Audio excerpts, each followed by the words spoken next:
I'm back! Hey ecofictologists, welcome back to my channel. It has been a hot minute since I have posted on here and it feels so good to be back. And of course we are back in the chair that you have all missed dearly, I know. How have you all been? Let me know down in the comments how you spent your August and September. What have you been doing? What have you been reading? Did you go on nice holidays? I want to know all about it. I thought it might be a nice way to come back for me to show you a little bit of what I did in my August and September. I know I said my hiatus would only be 1 month and obviously it turned into 2. There is a reason for that, I will explain. A lot has happened in the last couple months. I did a lot of traveling, both inside the UK and outside the UK. I went to Madeira to visit family. That was a lot of fun, and traveling is something that always gives me a lot of inspiration. I love experiencing new cultures, new ways of living, new cities. I just soak it all in. And this time in particular, I collected some world building details, especially in Madeira, and I thought I would share some of those with you because that was really fun. Just another way that spending more and more time writing fantasy affects my everyday life. Now I see new cities in terms of world building details. Do any of you do this? Go to a new place and note down cool, little details that make the place feel unique and real, and see how you can incorporate that into your own writing?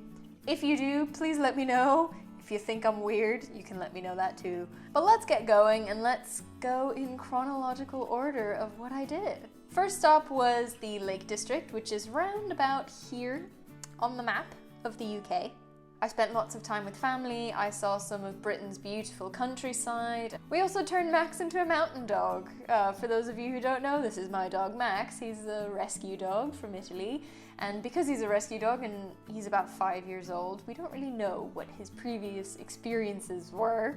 But apparently sheep and cows did not feature because he is terrified. He was so terrified of these sheep and these cows, which are literally all over the Lake District. And then we took him up and down some mountains and we climbed up to the top of some hills, and sometimes that made me very nervous because Max seemed to have a tendency to be very curious about the edge on every cliff, which made me very nervous, even though he was perfectly fine, and some part of my brain knew he was perfectly fine.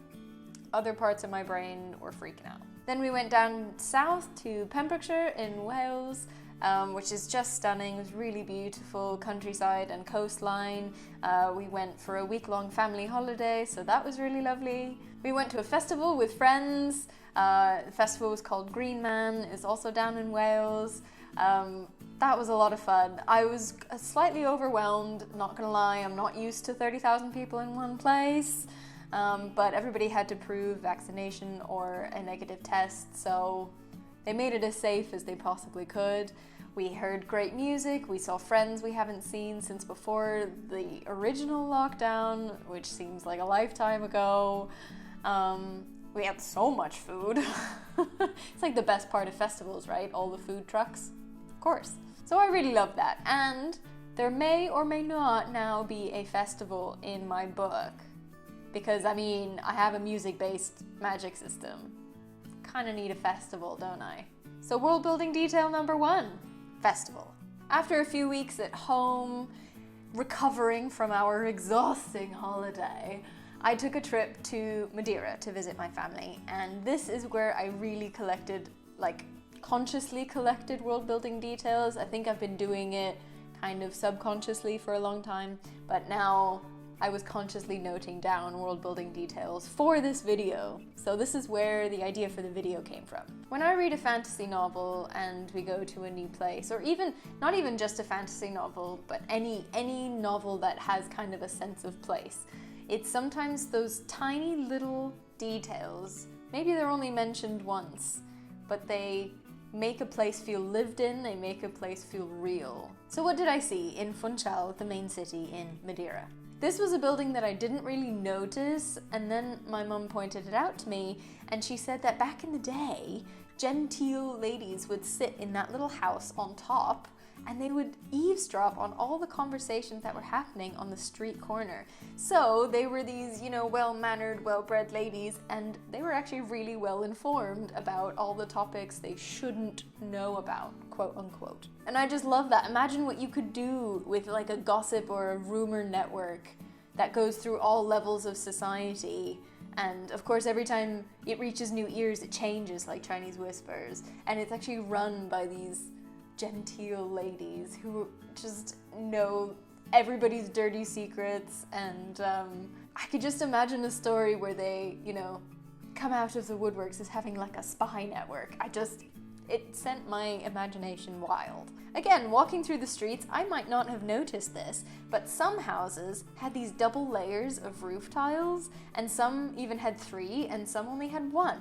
And apparently, this has absolutely no architectural reason. It is purely a symbol of wealth. So you could tell at a glance the wealth of the owner of the house by how many layers of roof tile it has. That's something I couldn't have made up for a fantasy world. This is so good because it's one of those visual details that someone new to a city might not notice. Like, I would not have noticed this, but someone who knows the city really well could use that as a clue or as social information. And it also asks questions. How do you show wealth? Do really wealthy people wear really beautiful materials and fancy lace, or do they have big cars, or do they have 3 layers of roofing tiles? It just asks all of these other questions about how do you show other people what class of society you're in. Not that the previous wealth of the house's owner meant that the house was in particularly good repair. There are so many houses dotted around Funchal that are just absolutely falling to pieces. And they're sandwiched between houses that have been renovated or have been really well taken care of. And just in between, there are these crumbling piles of roof and window, and it's so sad. It's actually sad to walk around because there are quite a few of these. And this is something that someone new to a town might notice because it's quite obvious, but they wouldn't understand why. And apparently the reason is because of the inheritance laws that are there. You cannot sell a property unless everybody who has a claim to that property agrees to sell it. And usually it's just so much faff and bother that nobody does it, and the house just falls to pieces because nobody wants to claim responsibility or nobody has found all the owners, and so nothing happens with it. This is just a little detail that I thought was cool because it adds an aesthetic to the city, but it's a conversation starter. You could ask anybody, what's with all these crumbling houses? And then it gives the city a sense of age, right? Because what you see now, tied with the previous detail about the roofing tiles, could give you an idea of what state the city is in now. What state is the society in now? This is a water fountain, and the blue tiles tell you that it's clean drinking water. Water fountains without the blue tiles, drink at your own risk. But I barely saw anyone drinking from it. What I did see was the homeless population washing their clothes in these water fountains in particular. So you can create such powerful contrasts with images of what you expect and what is reality, and tell a lot about kind of class structure and the society with just this water fountain that was meant for one use being used in a completely different way by different classes of society. And it also makes you wonder what kind of resources the city has. Is there just plenty of available drinking water that you can just have free water fountains around the city with clean water? Or is clean water maybe a dwindling or finite resource, difficult to get and therefore expensive? In this city, clean drinking water is so readily available that the homeless can wash their clothes in actual clean water. That says a lot already in and of itself. And then there were the statues.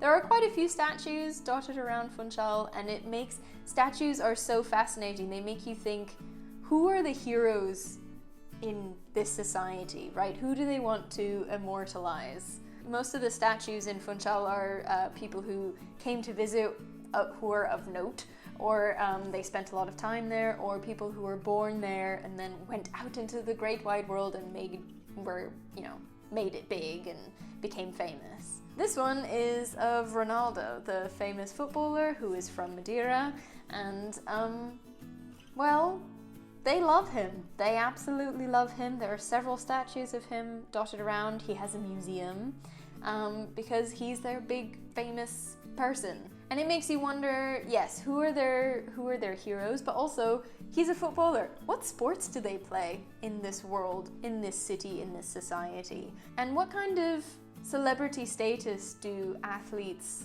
have in this society? And how much money do they earn? Is kind of the higher echelon of society actually made up of athletes? But what I thought was really funny, you know, when you see a statue and, you know, people rub a certain part of the statue for luck or to take a picture or something, and so that part of the statue is like polished and shiny. Look which part of Ronaldo is polished and shiny.